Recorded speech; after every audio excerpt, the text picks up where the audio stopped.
Bonjour, bienvenue dans l'épisode 7 du balado Entre deux chaises. Hey, j'ai le cœur qui me pompe.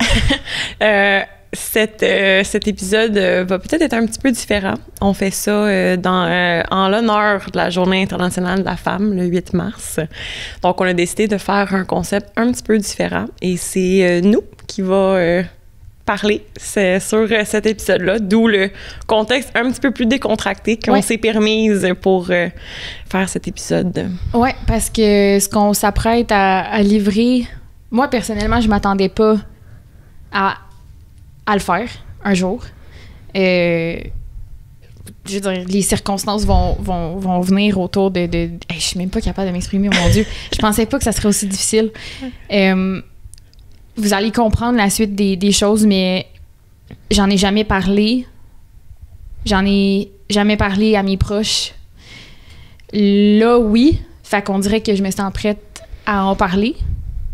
Mais c'est quand même... C'est très différent. Puis là, on se met un peu dans la position des gens qu'on reçoit à chaque mois.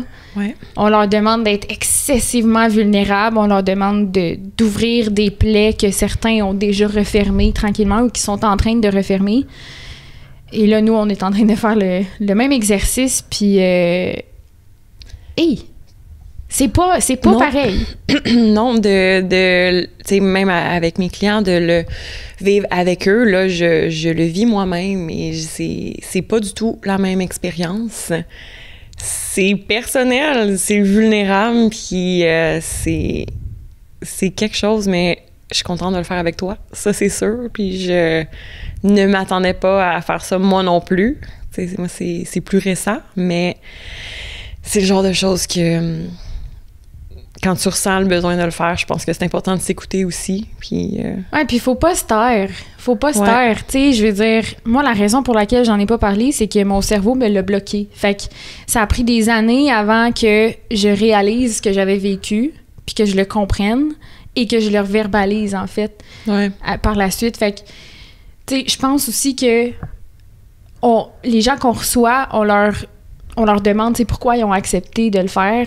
Puis j'ai comme envie de te poser la même question, mais je pense que la réponse pour les deux, c'est juste un peu comme ce que Nick a dit le mois...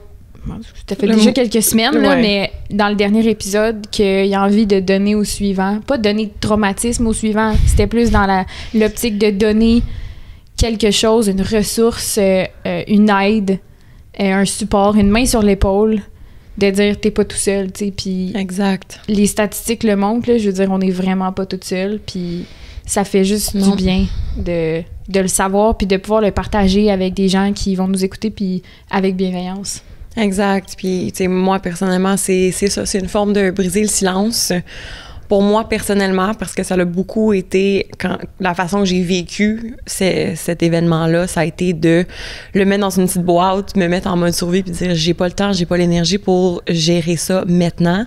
Fait que je vais faire comme si de rien n'était, je vais l'oublier, je vais acheter la paix, je vais faire vraiment ma vie comme si de rien n'était, mais ce poids-là, de ce silence-là, il gruge beaucoup d'énergie à un moment donné, puis t'arrives à un point, je pense, où est-ce que t'es plus capable de le garder, puis c'est là que, tu sais, ça te revient comme tout d'en face un peu.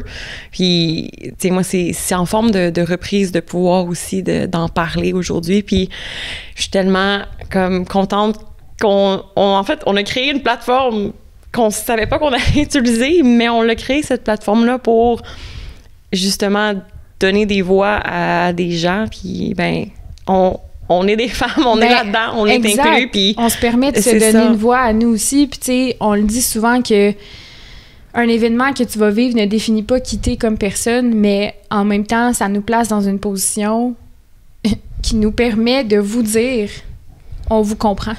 Ouais. On sait ce que vous avez vécu. C'est sûr que c'est pas la même situation, c'est pas au même moment, c'est pas au même degré, parce que chaque histoire est différente. Est unique. Mais au final, on l'a vécu aussi, fait qu'on est quand même bien placé pour le dire. Puis c'est une force d'être de l'autre côté de la clôture. Tu sais, on s'est positionné depuis le début de ce podcast-là comme étant de l'autre côté de la clôture, de recevoir des gens, leur donner une plateforme pour parler.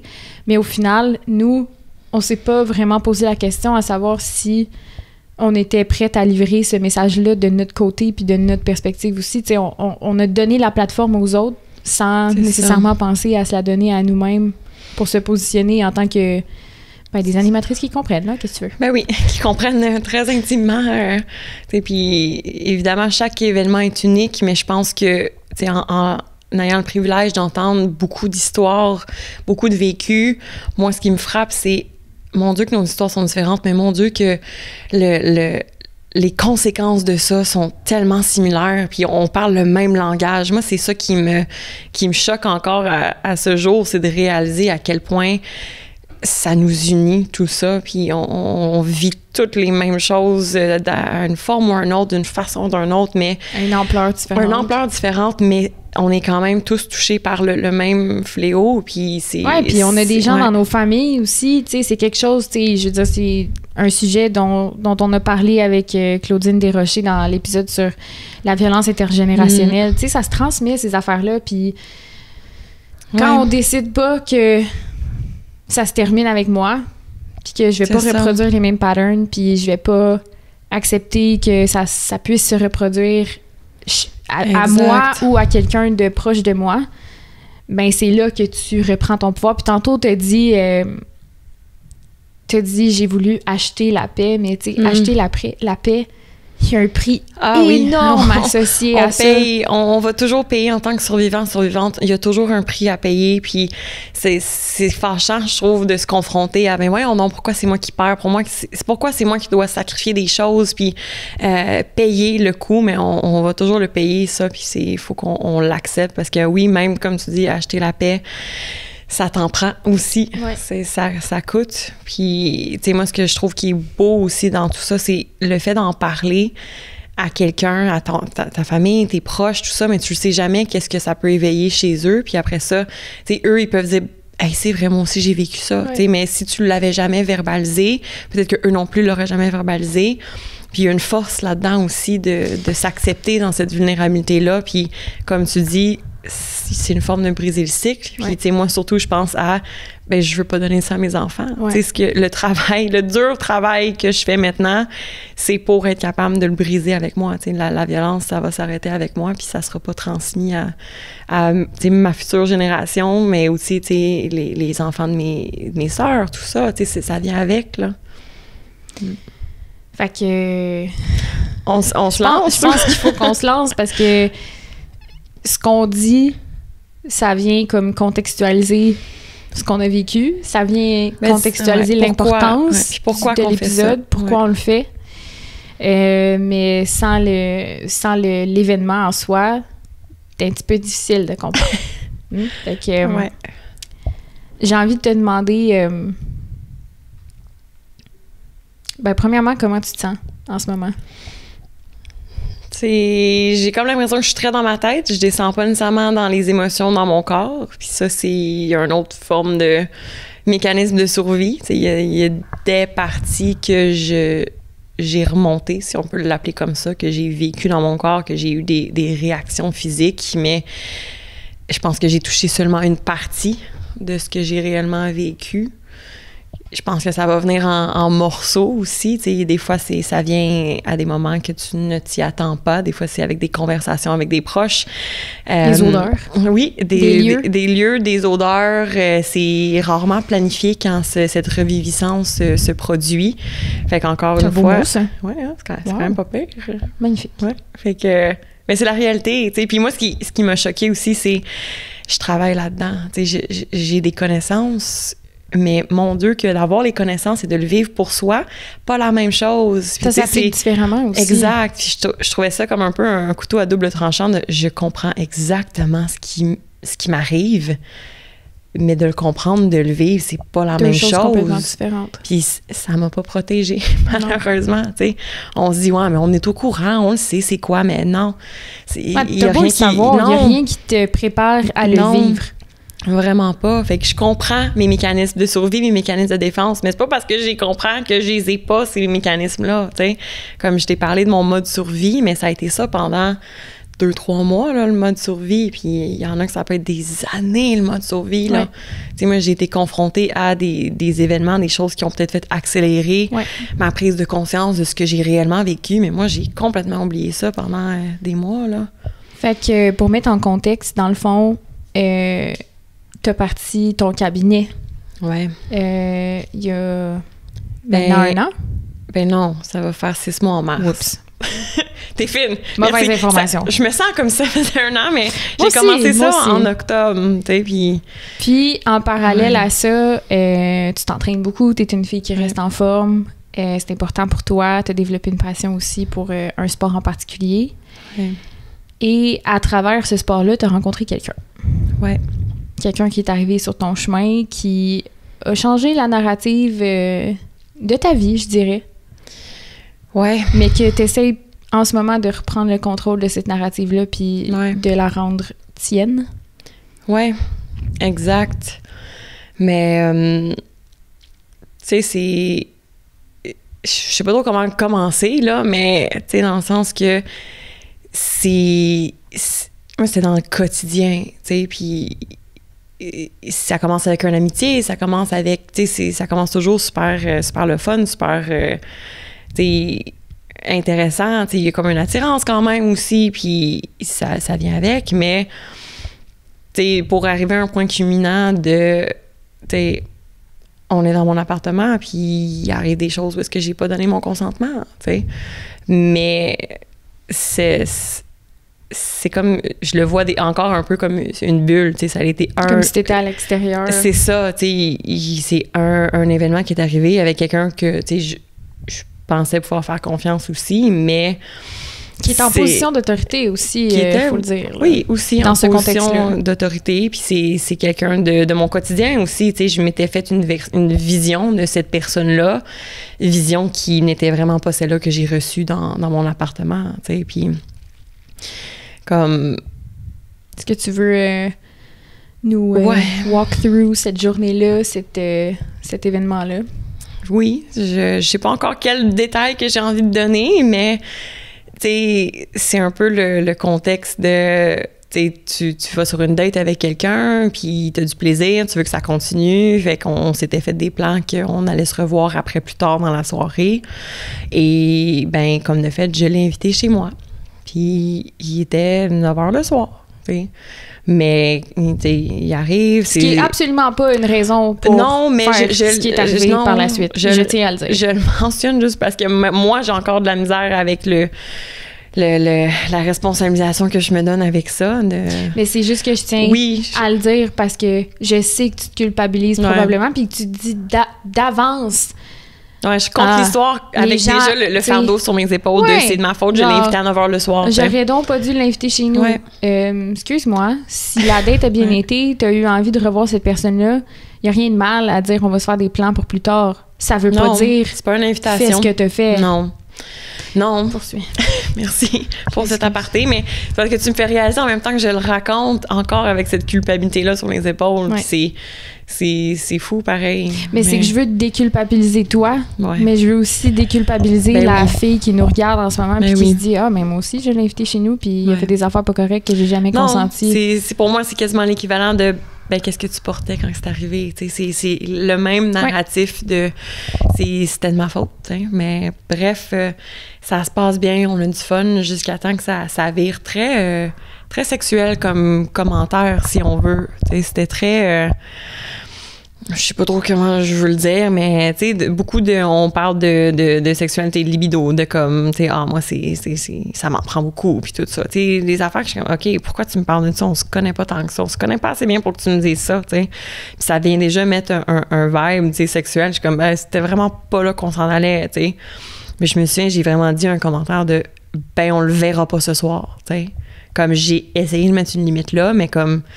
ça a continué, tu sais, puis même, tu sais, de m'embrasser sans que, tu sais, j'ai jamais initié rien, tu sais, c'est juste lui qui décide de s'avancer vers moi et de prendre, tu sais, puis c'est moi qui casse le contact, puis il réessaye, tu sais, Puis là, à un moment donné, tu sais, c'est comme une boule qui dérape, que t'es comme pas capable de rattraper. Puis ça a été ça, tu sais, tout le long après, parce que ça continuait tout le temps. Puis moi, à ce moment-là, tu sais, de me faire prendre, embarquer sur ses jambes, t'es comme « wow, qu'est-ce qui se passe? » Mais dans ce moment-là, j'ai été incapable de dire « non, arrête ». Tu sais, moi, ma forme de dire non, ça a été...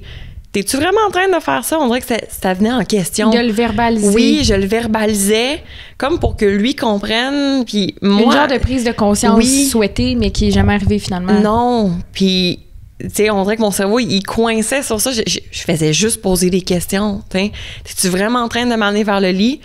Oui, pour mieux t'embrasser. OK, tu sais. Mais le non est jamais venu, tu sais. Puis ça aussi, je me suis culpabilisée de ça, de comme, mais là, c'est ma faute, c'est moi qui l'ai pas dit clairement, mais je suis comme, hey, j'ai jamais dit oui non plus, tu sais. Le sans oui, c'est non, là. Exactement. C'est la réalité du consentement, tu sais. Mais moi, c'était les questions, tu sais, t'es-tu vraiment en train d'enlever mon chandail, tu sais, mais comme concrètement, dans ce contexte-là, c'est ce que j'étais capable de faire, tu sais, puis jusqu'à temps que ça se rende à, là, j'ai dû mettre une limite physique de, tu sais, quand tu te fais arracher tes culottes, puis que tu retiennes de force. Tu sais, moi, dans ma tête, là, j'ai-tu vraiment besoin de dire non verbalement pour que ça soit très, très clair que j'ai pas donné mon consentement pour ça? À 3 reprises, j'ai dû les retenir, tu sais.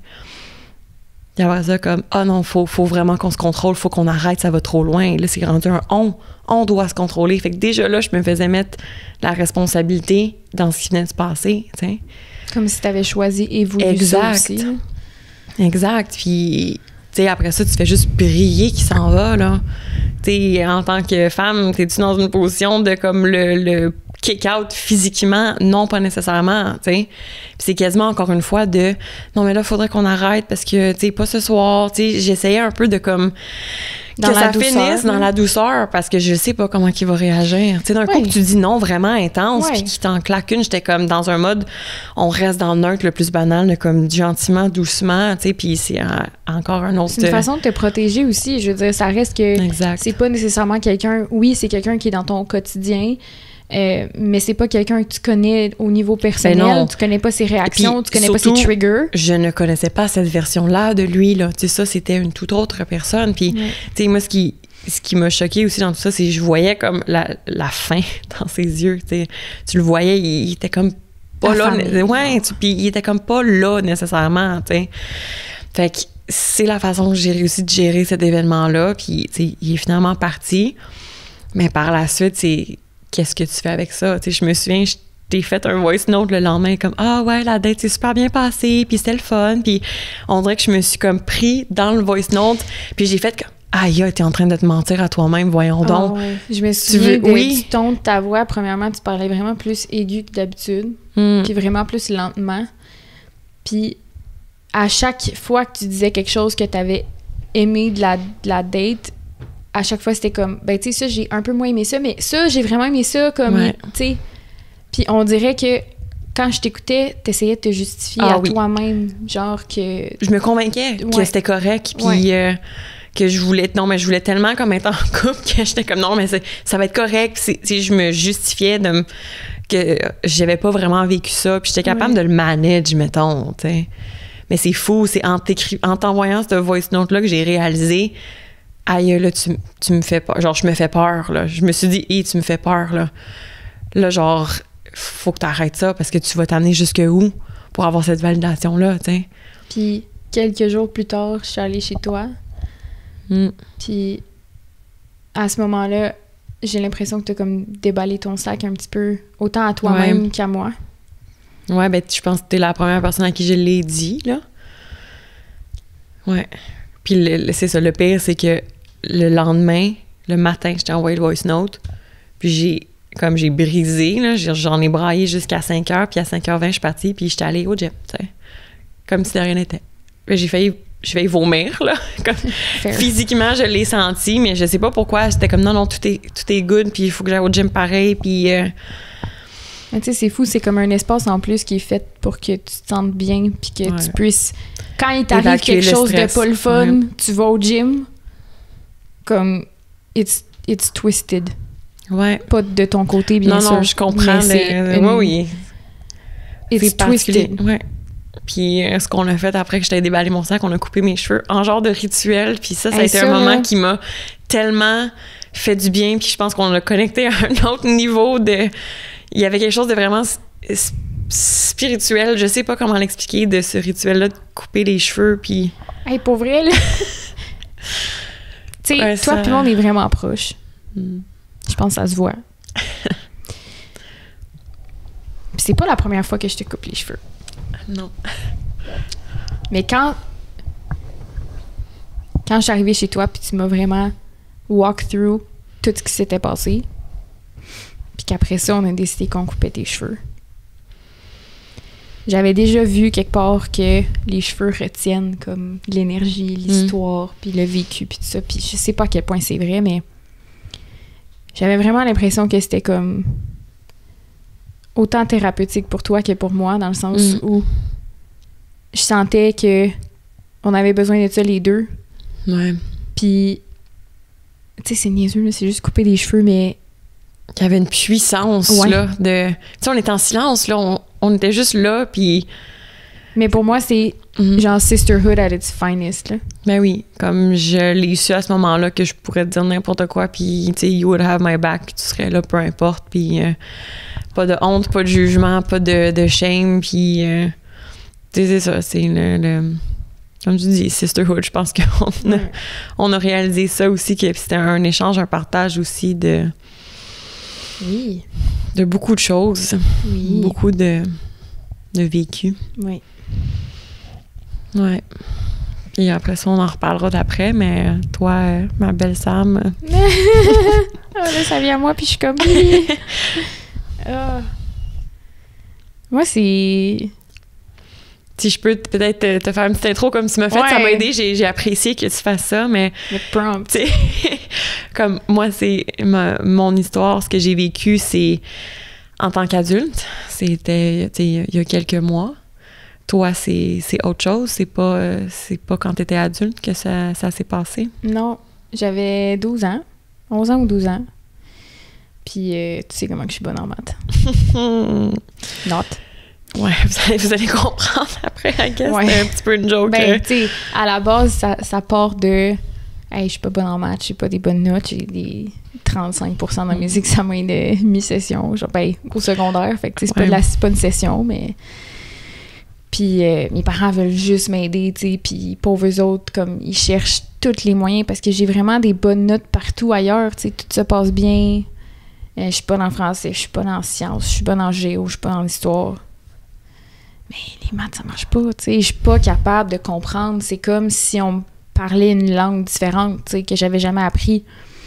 Puis, fait que je faisais de la récupération, j'allais, tu sais, je faisais des cours supplémentaires, j'avais des amis qui étaient plus vieilles que moi, qui me donnaient des trucs, tu sais, j'avais même des amis qui étaient rendus ils étaient dans l'autre classe, ils faisaient l'examen, venaient me voir, me donner les réponses, puis comme ça, je pouvais passer, tu sais. Puis je suis pas stupide, là. Je suis une personne intelligente, mais ça passait pas, tu comprends?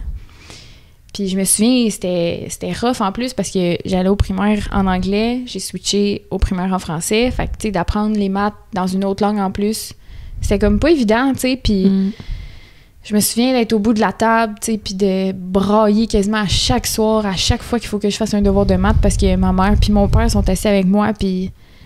Tu sais, ils ont pitié, là, comme ils voient bien là, que je comprends pas. Puis à un moment donné, même, j'ai fait la blague à mes parents. J'étais comme, montrez-moi donc vos bulletins, vous autres verts. Puis ils étaient pas bons non plus. Fait que je me suis comme justifiée, tu sais, ben regarde, je vais jamais être bonne en maths. Puis à un moment donné, hey, ça vient de me revenir. Ah, c'est intéressant, ça. Hey! Parce qu'on l'a expliqué, puis on se l'est fait raconter par plusieurs gens, mais des fois, ça revient à des moments, il n'apporte un, puis tu le contrôles pas, puis des c'est petits quelqu'un surprises que ma comme famille ça. connaissait. Ah ouais, hein? Ça vient de me revenir. De loin, de contact proche? de loin. OK. Je vais pas spécifier de qui, là, mais c'est un contact dans ma famille. Qu'est-ce que ça vient te faire d'avoir unlock cette nouvelle pensée-là? C'est rough parce que la raison pourquoi La raison pour laquelle je me l'ai un peu bloqué, c'est que je me justifiais, genre, que j'avais l'impression que c'était mon grand-père. Je venais juste de perdre mon grand-père comme pas longtemps avant. Puis, cette personne-là, c'était une personne un peu plus âgée qui avait comme un rôle comme de m'apprendre quelque chose. Mm-hmm. Puis, c'est ça, fait que mes parents ont trouvé ce contact-là. Puis, je tiens à dire que je blâme aucunement mes parents, puis je veux donc ben pas qu'ils s'en fassent avec ça, parce que pour vrai, je suis vraiment correcte, puis j'ai fait mon petit bout de chemin avec ça, puis c'est vraiment good, mais comme... Je pense que mes parents vont s'en vouloir, veux pas, tu sais, c'est pas quelque chose que je vais pouvoir contrôler, puis ce que je peux contrôler, c'est d'en parler, puis de faire mon petit bout de chemin avec ça, mais... fait qu'on a finalement trouvé un professeur d'université qui donnait des cours privés de maths, plus à des gens à l'université. Mais mes parents lui ont écrit, puis lui ont demandé, ou ils l'ont appelé, là. J'avais 11 ans. Puis il a dit, ben écoute, j'aimerais ça rencontrer Samsara, peut-être, si je suis capable de lui enseigner de façon plus appropriée pour l'âge qu'elle a, ça pourrait fonctionner. Puis je suis allée rencontrer ce professeur-là avec mes parents, puis il a accepté. Fouille-moi pourquoi. Je pense qu'on va le savoir. Puis tu sais, c'est rien... je dis c'est rien de grave. Mais... Ouais, mais non, il n'y a pas de hiérarchie de souffrance puis de gravité d'événements. Là, sinon, on pourrait se comparer à puis finir, puis c'est pas ça le point non plus. Ça t'appartient, puis... Ouais, c'est juste que t'es dans une position tellement vulnérable. Déjà, je suis pas bonne en maths. J'aime pas ça, je comprends pas, ça me fait pleurer. J'en fais des cauchemars la nuit parce que je me dis, mon Dieu, t'es-tu stupide, genre, au point que t'es pas capable de comprendre tes devoirs de secondaire 1 ou 2, genre.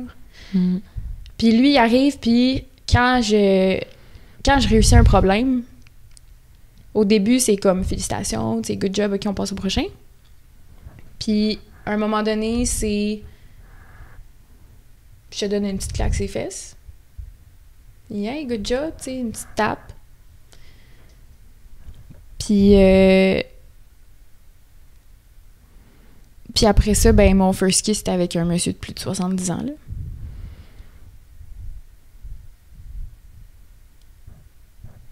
Genre, what the fuck?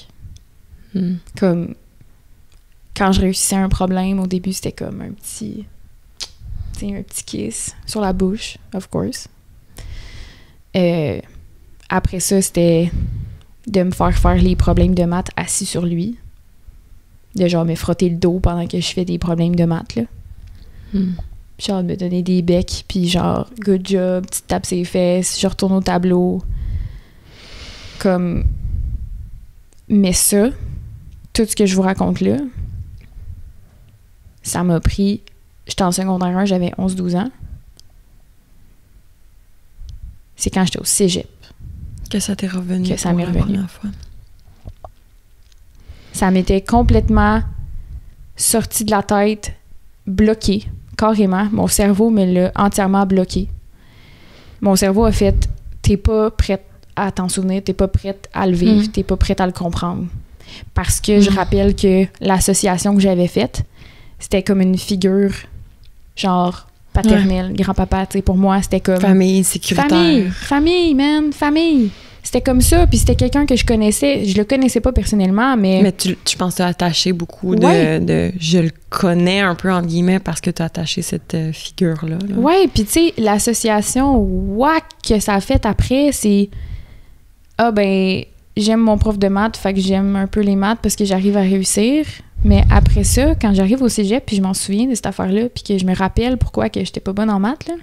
Ouais. Ah ben, tu comprends, hein? Tu comprends pourquoi que t'as été un petit peu traumatisée, puis que, encore aujourd'hui... Puis ça, mon ex m'a fait suer avec ça, puis je pense que je te l'ai pas dit. J'avais déjà dit que, moi, faire des calculs mentaux, ça me stresse énormément. Comme, je pense que là, on sait pourquoi. Mais je l'avais dit. Puis il m'arrivait des fois, puis il me faisait « Hey, 24 plus 12. Hey, 32 plus 48. » Wow. Ouais. Juste pour comme... Puis le pire, c'est que j'avais tout raconté ce que je viens de raconter là. Parce qu'à ce moment-là, je m'en souvenais. Mais... Qui l'utilise contre toi comme ça, en joke. Là. Ouais. Tu sais, c'est violent, là. Extrêmement violent. Là. J'ai 12 ans, mon first kiss, c'est avec un monsieur qui a plus de 70 ans. Puis toi, tu trouves ça drôle. Puis tu utilises ça, genre, pour rire de moi, puis rire du fait que je suis pas bonne en maths. Comme, ben non, je suis pas bonne en maths, mais je suis bonne dans tout. Ben oui. Toute autre chose que je suis capable d'accomplir, là. Comme... Mais, tu sais, c'est ça, c'est fou de me dire que de 12 ans à, genre, 16-17 ans, puis je me souviens, quand je m'en suis souvenue, ça faisait, genre, 4 heures que j'avais ma nouvelle auto, ma première auto. Shout out ma petite Nissan. J'apprenais à conduire manuel. Ça faisait peut-être 4 heures que j'avais mon auto, puis je me promenais dans Varennes. Ah, j'aurais peut-être pas dû dire ça. Regarde, rendu là, ça t'appartient, là. Ouais, je me promenais. Je me promenais dans ma ville, puis je suis arrivée à un stop au coin de la rue où j'allais pour faire mes cours chez ce monsieur-là. J'ai fait le stop, puis j'ai eu le réflexe de regarder le nom de la rue. Et j'ai continué mon chemin, mais il y a quelque chose qui a débloqué. Puis je me suis souvenue de tout ce qui s'était passé. Tu sais, quand on dit que les souvenirs peuvent remonter des années plus tard, là, c'est tellement vrai. Ouais. C'est important de croire aussi parce que, pour vrai, c'est vif dans ma tête et c'est pas inventé, là. Tu comprends? C'est ça. J'ai à pas quel point qu'on a envie de s'infliger tout ça. Pour vrai, comme... Non, là. Vraiment pas, là. Le nombre de journées qu'on a perdues à embrayer de tout ça, tu sais, les journées de travail que j'ai perdues, ça coûte, là. Ça coûte beaucoup, là. Oui, ça coûte. Puis acheter la paix, ça coûte encore plus cher. Puis de faire comme si il était rien arrivé. Puis c'est ce que j'ai fait aussi, parce que j'en ai jamais parlé, moi, à mon entourage. Comme, j'étais pas à l'aise de le faire. Puis quand je l'ai fait, ben... je l'ai pas dit à la bonne personne, dans le sens où on l'a utilisé contre moi. Fait que c'est quoi le message que ça m'envoie? C'est « Hey, ben oui. raconte pas ça. » Ben c'est ça. Ça t'a créé un autre victimisation, là, de le vivre comme ça, là. Puis toi, heureusement, je pense que dans ta situation, t'as un accueil positif. Extrêmement positif. J'ai eu que ça, l'écoute. Je suis extrêmement chanceuse et choyée d'avoir un entourage qui est autant présent, autant à l'écoute. J'ai pas... certains commentaires qui vont être là, c'est sûr de se faire dire, ben, tu dis non verbalement, clairement, ça fait quelque chose. Ouais. Ça vient... Ah, c'est ça. Fait que j'aurais dû dire non parce que sinon, ça invite à toute chose. Tu sais, ça, je l'ai eu, celui-là. Puis en même temps, tu sais, je m'y attendais quand même à avoir ces stéréotypes-là, réponse de on blâme la victime. Tu sais, je suis dans le domaine. Ouais. Je le sais très bien, mais pourtant, ça fesse se le faire dire quand c'est la réalité, tu sais. Puis, je suis allée parler avec le Calax, là, j'ai fait une rencontre avec une intervenante par téléphone, mais quand même, au moins, justement, je les connais, les ressources, puis j'ai un lien direct avec ces ressources-là de par mon travail, mais même malgré tout ça, il y a des choses qu'il faut que tu vives seul, il faut que tu les digères. J'ai eu beaucoup de misère au début avec ma crédibilité professionnelle, justement je suis dans le milieu, est-ce que les gens que je veux aider vont me dire, es-tu vraiment apte à le faire, clairement des choses à gérer, t'sais? Mais ma belle amie m'a dit que c'était en fait une force, parce que je comprends intimement, je suis pas juste à l'extérieur puis je regarde l'histoire de mes clients. J'en connais, je vis certaines choses, puis ça nous unit encore une fois. Il n'y a personne de mieux placé que toi pour les aider. Personne. Exact. Je t'entends le dire quand même, puis il y a une partie de moi qui est comme « ouais, mais ça va venir avec le temps », tu sais, puis encore une fois... C'est frais. C'est très frais. Puis c'est... Même quand c'est pas vrai... Même quand ça fait vraiment longtemps, tu sais, juste d'en parler, t'es comme... Non, il n'y a pas de timeline, il n'y a pas de c'est plus facile, c'est moins facile d'en reparler. Puis, tu sais, aussi de briser ce silence-là une première fois, de le dire. Tu sais, je me souviens quand toi, tu me l'as dit pour la première fois, c'était pas c'était pas un moment facile non plus, mais c'était un moment privilégié. Il y a aussi des là. moments où je fais juste dire ouais, moi, mon first kiss, c'était avec un vieux monsieur. Ouais. Parce que t'apprends à en rire, puis c'est un mécanisme de défense, tu sais. Je me souviens quand je l'ai dit, on était genre un souper avec notre caméraman. Pauvre lui! Je fais juste garrocher ça. Ouais, moi, c'est ça, mon first kiss, il avait 75 ans. En tout cas, c'est l'âge approximatif que je lui donne. T'sais, j'avais 12 ans, peut-être qu'il y avait 60, on va s'entendre. Mais... Non, puis avec le temps aussi qui a passé, là, mais le reste que, c'est pas une phrase que tu devrais dire ever. Non.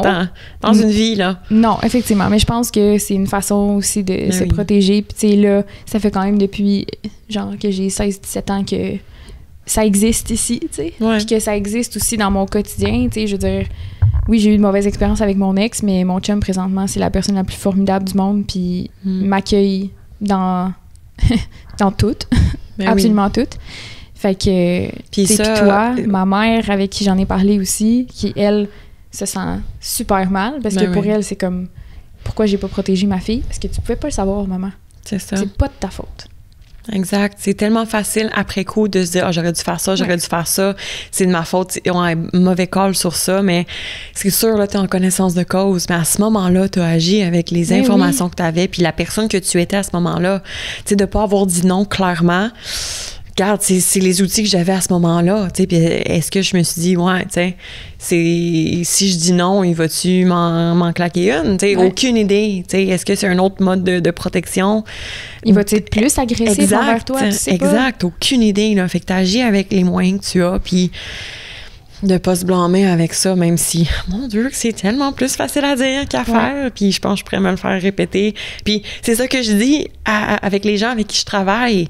Tu sais, j'ai ce discours-là de c'est pas de ta faute, tu sais, la violence, c'est pas une perte de contrôle, c'est une prise de contrôle, c'est un choix, t'as rien à te reprocher là-dedans. C'est pas parce que tu l'as invité chez toi à 9h que t'as demandé de recevoir ça, mais encore une fois, de le dire, puis de se le faire dire, c'est pas la même game du tout, tu sais, puis ça vient avec le temps, j'imagine, tu sais, puis l'aide de nos proches, le support, les belles amitiés. Ouais, les très belles amitiés. Sisterhood, là, rendu là. Ouais, très, très précieuses. Ouais. Puis, pour vrai, je pense que... Bon, j'exagère peut-être un petit peu en disant qu'on était frauduleuses, là, en le disant pas, mais... Tu sais, moi, j'ai envie d'envoyer le message de... Tu sais, on s'est placé dans cette position-là parce qu'on a vraiment ça à cœur. On a vraiment ça à cœur. Ouais. Pour les hommes, pour les humains en général, on a vraiment ça à cœur. L'injustice, la maltraitance, la violence physique, verbale, émotionnelle. On a vraiment, vraiment, vraiment ça à cœur. Puis... Ouais, on savait juste peut-être pas à quelle ampleur des fois parce que mais souvent quand c'est des choses comme ça, des injustices nous frustrent, ben c'est souvent parce que ça touche plus proche que ce qu'on pense, mais tu sais ultimement c'est pour tout le monde qu'on fait ça, pour les générations passées, présentes et futures, puis je pense que il y a une richesse aussi dans ce partage là qu'on fait aujourd'hui. Je suis fière de toi. Je suis fière de toi. C'était très spontané, notre décision, en plus. Un matin, dans le char, on fait-tu notre épisode ensemble? OK. OK. Es-tu prête? Moi, est-ce qu'on est vraiment prête pour ça? Are we ever gonna be ready? T'sais, moi, je me dis ça, c'est comme, c'est public, ça va être out there, puis, tu sais, moi, je me dis, je l'ai jamais dit ouvertement tant que ça. Hey boy. Pas beaucoup de monde, là. Fait que, tu sais, je me dis, regarde, whatever, là. Ben oui, puis regarde, tu sais, moi, je le gère dans mon quotidien. C'est très... Et sache que très présent dans mon quotidien, mais... Je suis toujours là pour toi. Toujours. Merci beaucoup. Très apprécié. Puis, I guess qu'on est là pour tout le monde qui nous écoute. C'est ça aussi, c'est cette autre partager richesse. Votre histoire avec nous, gênez-vous pas. On est là. Puis sincèrement, par contre. Sincèrement, on est vraiment là. On dit un peu en joke, mais c'est ça le but qu'on a créé en deux chaises, c'était de pouvoir créer cette plateforme-là pour... Sans le savoir, nous libérer aussi. Oui, exact. Tu sais, ce qu'on dit à tout le monde quand ils quittent, mettons les gens avec qui on a la chance de discuter, la première chose qu'on leur dit aussi quand ils viennent pour mettre leur manteau puis partir, c'est si jamais il y a comme, j'appelle ça la rechute, là, parce que c'est comme beaucoup d'émotions qui reviennent, beaucoup de lourdeur, de tristesse potentiellement. La première affaire qu'on leur dit, c'est appelez-nous. Ouais. Comme, On est là. On n'est pas intervenante, on n'est pas psychologue, on n'est pas intervenante, mais en même on n'est pas temps, des professionnels, mais on est à l'écoute. on est une écoute, c'est ça. Exact. Puis ce on qu'on dit tout le temps. vous le saurez aussi. Puis moi, je le dis tout le temps, merci pour ton partage. Ça prend un courage exceptionnel de le vivre, de le sauver, puis après ça, d'en parler, de le partager, puis de s'ouvrir de cette façon-là. Fait que merci pour ton partage, Sam. Merci pour ton partage aussi, Al. Je t'aime. Moi aussi.